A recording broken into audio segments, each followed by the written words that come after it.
Hi உறவுகள் அனைவருக்கும் வணக்கம். Welcome to Soumya's kitchen. இன்னைக்கு வெள்ளிக்கிழமை. மதியம் என்ன சாப்பாடுன்னு பார்க்கலாமாப்பா? எங்கள் வீட்டில் நீங்கள் என்ன மதியம் சாப்பாடு பார்க்கலாம். சுட சுட சாப்பாடு, கேரட்டு பீட்ரூட்டில் பட்டாசு பொரியல் பண்ணியிருக்கோம்ப்பா.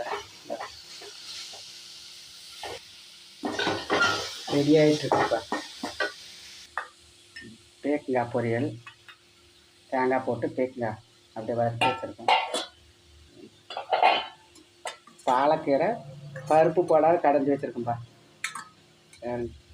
காலையிலே செஞ்சு வச்சு சின்ன வெங்காயம் பூண்டு எல்லாம் போட்டு காலையில் கடைஞ்சாச்சு.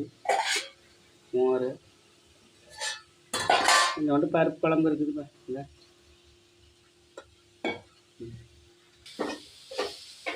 இதெல்லாம் எங்கள் வீட்டில் மதிய சாப்பாடு. பிடிச்சிருந்தா லைக் பண்ணுங்கள். நாங்கள் எல்லோரும் சாப்பிட்லாம். எங்கள் வீடியோ பார்க்குறவங்க சப்ஸ்கிரைப் பண்ணி பாருங்கள். பாய். இன்னொரு வீடியோவில் சந்திக்கலாம்.